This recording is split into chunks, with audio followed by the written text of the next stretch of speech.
تو آپ کے مطالبات کیا ہیں؟ واٹ ڈو یو وانٹ کہ اب اس میں صورتحال میں کیا کیا جانا چاہیے؟ کہ یہ ایک پورا ایک سیٹ ایجنڈا تھا اور ایک کیک کی طرح پاکستان کو کاٹ کے جس طرح انہوں نے ڈیوائڈ کیا، اور پیپلز پارٹی کا ہمیشہ سے یہ رہا ہے کہ پہلے آپ حصے دار بن جاتے ہیں حکومتوں میں، پھر سارا برڈن دوسرے ان پہ ڈال دیتے ہیں۔ 16 منتھس میں جو ملک کی تباہی ہوئی ہے اس میں یہ ایکولی رسپانسبل ہیں، لیکن بڑی خوبصورتی سے سارا برڈن انہوں نے پی ایم ایل این پہ ڈال دیا۔ ان میں سے کسی کے پاس نہ عوام کے لیے کوئی پالیسی تھی نہ ہے۔ ان کو ساری کی ساری جو بیوی کی شہادت پہ سیٹیں نہیں ملی، وہ سب سیٹیں اب مل گئی۔ السلام علیکم خواتین و حضرات، میں ہوں حسن ظفر اور یہ ہے فیڈرل پوسٹ، اور ہمارے ساتھ اس وقت موجود ہیں محترمہ ڈاکٹر فہمیدہ مرزا صاحبہ، گرینڈ ڈیموکریٹک الائنس کی رہنما ہیں، سابق اسپیکر نیشنل اسمبلی ہیں، اور ہمارے ساتھ اس وقت ٹیلی فون لائن پہ موجود ہے۔ السلام علیکم ڈاکٹر صاحبہ۔ جی وعلیکم السلام۔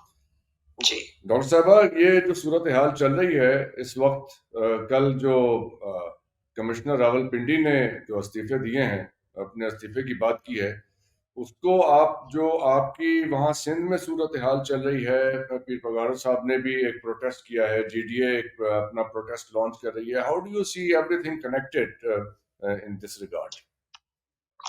دیکھیں جی، سب سے پہلے تو یہی ہے کہ پیر پگارا صاحب نے ایک سٹیٹمنٹ دیا تھا پہلے کیا، اور یہ تھا کہ یہ اینٹی اسٹیٹ الیکشن ہوا ہے، اور یقیناً اس طرح جس طرح کی یہ الیکشنز ہوئی ہیں کہ بچہ بچہ جو ہے آج انگلیاں اٹھا رہا ہے، ہر ایک کو پتا ہے کہ یہ ٹوٹلی ایک فارس الیکشنز ہوئی ہیں، اور پہلے سے ہی اس کی مینیپولیشن جو شروع ہوئی تھی، جو الیکشن کمشنر کا رویہ تھا، تو یہ ساری چیزوں سے یہ سب چیزیں ایکسپیکٹڈ تھیں، اور جی ڈی اے نے اسی لیے پارٹیسپیٹ کیا تھا کہ ٹو ایکسپوز دیم، یہ پورا پروسیس کھل کے سامنے آئے۔ تو اسی کی یہ کڑی ہے کہ کمشنر آئی ہوپ کہ ایسے کوئی باضمیر لوگ کوئی سندھ میں بھی آ جائیں اور وہ بھی اٹھ کے حقیقتیں بیان کریں، ورنہ ہم سب جو ہیں وٹنس ہیں، اور جس طرح لوگوں نے اس دن پروٹیسٹ کیا ہے جمعے والے دن کے جتنی بڑی تعداد میں نکل کر، کہ انہوں نے دکھا دیا کہ یہ الیکشن اور الیکشن کمیشن کو ہم مسترد کرتے ہیں۔ رائٹ۔ تو ابھی یہ جو نون لیگ کے رہنما ملک احمد خان صاحب نے کہا ہے کہ جس طرح کا پروپیگنڈا کیا جا رہا ہے، مجھے ڈر ہے کہ ایک اور 9 مئی نہ ہو جائے، تو ایسی باتیں کیوں کی جا رہی ہیں؟ دیکھیں جی، بالکل یہ تو فضول باتیں ہیں۔ 9 مئی کے تو خود آپ نے گراؤنڈ لے کی ہیں، خود آپ نے اس طرح کی الیکشن کرا کے، اس قسم کی الیکشن کا مقصد کیا تھا؟ مطلب کیا دنیا اندھی ہے؟ پوری دنیا میں آپ نے پاکستان کا مذاق بنا دیا کیا؟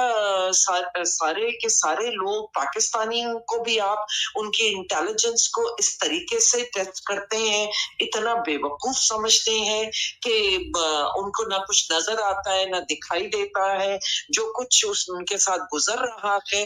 اب جس طرح یہاں 15 سالوں کی کہتے ہیں حکومت ہے، اور اتنے پاپولر ہیں کہ ان کو ساری کی ساری جو بیوی کی شہادت پہ سیٹیں نہیں ملی، وہ سب سیٹیں اب مل گئی۔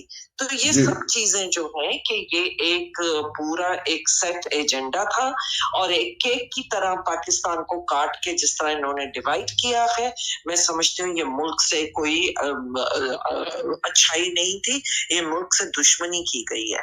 جی، تو آپ کے مطالبات کیا ہیں؟ واٹ ڈو یو وانٹ کہ اب اس میں صورتحال میں کیا کیا جانا چاہیے؟ دیکھیے، یہ سلیکشن کو نل اینڈ وائڈ ہونا چاہیے، بالکل یہ کسی طرح بھی ایکسیپٹیبل نہیں ہے، اور صرف اگر کوئی پولیٹیکل سٹیبلٹی اور اگر کوئی ہم چاہتے ہیں کہ ڈیموکریسی ہو تو پھر آرٹیکل 218 کلاس 3 کے تحت الیکشنز ہونی چاہیے نہ، اور اس الیکشن کمیشن کو بھی ہم مسترد کرتے ہیں جس طرح انہوں نے پارٹی بن کے اس وقت یہاں پہ اپنا رول ادا کیا اور پاکستان سے دشمنی کی ہے۔ رائٹ۔ تو جو ابھی کل بگٹی صاحب نے پریس کانفرنس کی ہے وہاں پہ بلوچستان میں، تو آپ کی کوئی کوارڈینیشن بھی ہے across the provinces with the parties جو کہ اس میں پروٹیسٹ کر رہی ہیں، جو جن کی ریزرویشنز ہیں الیکشن کی نتائج کے حوالے سے؟ जी, बिल्कुल हो रही है कोऑर्डिनेशन एंड ऑलरेडी हमारे जलसे में उन लीडरशिप आई थी जेयूआईएफ की, जी, उन्होंने भी तकरीर की, जमात इस्लामी के भी थे, पीटीआई के भी थे और इसी तरह और मुख्तलिफ पार्टीज अब अप्रोच कर रही हैं और यकीनन एक जॉइंटली सब ये इत्तेहाद बनता जाएगा, बढ़ता जाएगा और जी, पूरे हर सूबे में एहतजाज हो रहा है। आप देखिए कि कल किस तरह पंजाब में एक पीसफुल प्रोटेस्ट करना चाहते थे, लेकिन उसकी इजाजत नहीं दी गई और किस तरह इतने रिस्पेक्टेबल लॉयर को सलमान अकरम राजा साहब को इन्होंने अरेस्ट किया है। जी, देखिए ये सब चीजें जो है ये एक फ्यूल ऐड करती है जो इस वक्त के हालात हैं ऑनगोइंग फायर उसमें। जो तो है। आई डोंट नो कि ये राइट। कौन प्लान कर रहा है।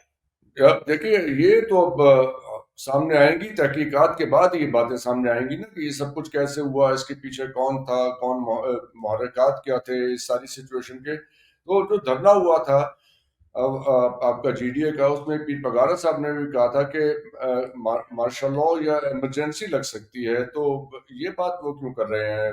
कोई इसकी क्लियर इंडिकेशंस नजर आ रही हैं ऐसी सूरत हाल की? देखिए जी, ये क्योंकि बदकिस्मती से पाकिस्तान का पास्ट और इसी तरह ये रहा है और हकीकत में यहाँ पे जमहूरियत तो हमने देखी नहीं है। जिस तरह की जमहूरियत के नाम पे एक लिबादा चल रहा है कि कोई जमहूरियत या पार्लियामेंट्री, वो सब एक फार्स है। टोटली इस वक्त पार्लियामेंट भी अपनी औकात खो बैठी है। तो उसको नजर में रखते हुए और जिस तरह की ये इलेक्शंस हुई हैं और आज उंगलियां उठ रही हैं, तो बेहतर है कि इस तरह की कि जो उस पे उन्होंने एक अपना खदशा जाहिर किए हैं। ये नहीं कहा कि लग जाने चाहिए, उन्होंने अपने खदशात, क्योंकि अगर आप हिस्ट्री को देखें तो यही सब कुछ होता आया है और फिर उस तरह की इलेक्शंस होना, तो उस पे उन्होंने अपने खदशात जाहिर किए। बट लेट्स से कि जो हिस्टोरिकली होता आया है, इस दफा उससे कुछ अलहदा होके होता हुआ दिखाई दे रहा है। यानी कि इस दफा जो पीपल्स मैंडेट है, यानी जो टर्नआउट था लोगों का, दैट हैज चेंज्ड एवरीथिंग। यानी कि it has gone against the plans, और उसका नतीजा अब ये निकल रहा है कि नून लीग भी रिलक्टेंट है हुकूमत बनाने में, और जरदारी साहब भी वजारतें नहीं लेना चाहते। तो हाउ डू यू सी के यूपी speaker of National Assembly, how do you see कि ये हुकूमत कैसे फॉर्म होगी? How will this assembly, National Assembly run? देखिए जी, यही यही चीजें देखते हुए उन्होंने अपने खदशात जाहिर किए कि एक स्प्लिट मैंडेट है, मेजॉरिटी नहीं, और सेकेंडली ये कि जब एक इलेक्शन ही फेयर नहीं हुआ और आपने सिर्फ जो ये दो पार्टीज हैं, ये तो एक दूसरे को धोखा देने के उसमें है। एक चाहता है कि वो बन जाए और सारा मलबा उनके कंधों पे आ जाए, क्योंकि इस वक्त मुल्क को जो चैलेंजेस दरकार हैं, और जी, पीपल्स पार्टी का हमेशा से ये रहा है कि पहले आप हिस्सेदार बन जाते हैं हुकूमतों में, फिर सारा बर्डन दूसरे उन पे डाल देते हैं। लास्ट उसमें भी 16 मंथ्स में जो मुल्क की तबाही हुई है, उसमें ये इक्वली रिस्पॉन्सिबल है, लेकिन बड़ी खूबसूरती से सारा बर्डन उन्होंने पीएमएलएन पे डाल दिया। अब पीएमएलएन को नजर आ रहा है कि ये फिर जो है हमें इस तरह के चढ़ावे दे के प्राइम मिनिस्टर बन जाओ एंड देन पीछे से आप सीढ़ी खींच लें। और वो तो देखिए, ये करने वालों को ये सब कुछ सोचना चाहिए था और अब पीएमएलएन को भी आंखें अपनी खोल लेनी चाहिए और हकायक को तस्लीम करना चाहिए, और वही एक तरीका है वे फॉरवर्ड। अदरवाइज जो है कि ये टोटल इंस्टेबिलिटी रहेगी, ये किसी तरह भी मुल्क में मैं नहीं समझती कि जमहूरियत या स्टेबिलिटी की तरफ हम जाएंगे। That's right, that's absolutely right. तो इसमें ये तो टग ऑफ वॉर जो चल रही है, उसके अंदर तो वी डोंट सी कि ये हुकूमत आसानी से बन पाएगी। But is there a way out? तो क्या री इलेक्शन की तरफ जाना इनएविटेबल हो गया है? हुकूमत नहीं बन रही तो हाउ डू यू सी कि अब इसमें इसका एंड रिजल्ट क्या है इस सारी कहानी का, यानी प्रैग्मेटिकली स्पीकिंग? जी, जी। देखिए, बड़ा अनफॉर्चुनेट जो भी सूरत हाल है, it is really really unfortunate and the sad part is कि इनमें से किसी के पास ना अवाम के लिए कोई पॉलिसी थी ना है। अगर 15 साल में Peoples Party failed, totally failed कि उनकी गवर्नेंस और एक करप्शन के एक वो बन गए। इनका जो भी ये 18वीं तरमीम और ये बातें करते हैं ना, वो इम्प्लीमेंट इन्होंने होने दिए, खुद नहीं होने दिए, और state with in a state बनाई है। तो ये सारी चीजों के लिए आंखें खोल के, और एक अगर मुल्क से हमदर्द हैं तो इन सारे सियासतदानों को बैठ के ये सोचना पड़ेगा क्या हम चाहते क्या हैं। और अगर राइट आपने मुल्क को कॉन्स्टिट्यूशन के तहत चलाना है, आप 18वीं तरमीम को इम्प्लीमेंट कराइए in letter and spirit, not like this. क्या आपने लोकल गवर्नमेंट सिस्टम अगर आपका बेहतर होता, वहां डिलीवरी सिस्टम सही होता, गवर्नेंस होती, तो आज मुल्क के हालात कुछ और होते। क्योंकि आपने लोगों को एम्पावर करना है, आपने लोगों में इन्वेस्ट करना है। तो लोगों को एम्पावर करने का एक ही तरीका था जो इन्होंने करप्शन से, अगेन के एक फार्स इलेक्शन से, जिस तरह लोकल गवर्नमेंट इलेक्शन करवाई है, कि उसने बिल्कुल नीचे सत्यानाश और एक गवर्नेंस के ना कुछ नजर नहीं आता। इसीलिए law and order, drugs and जो सिचुएशन है इस वक्त, वो बड़ी पैथेटिक है लोगों की। सो इट इज नीडेड कि अब ये सब एहसास करें, न सिर्फ पॉलिटिशियंस इस चीज का एहसास करें, क्योंकि सबसे बड़ा ओनस उन्हीं पे आता है। तो उनको चाहिए कि एहसास करें, बट उसके साथ साथ सारे इदारों को देखना होगा, सारे इदारों को अपना रोल और किरदार अदा करना होगा इस मुल्क की खातिर, and that is the only way forward.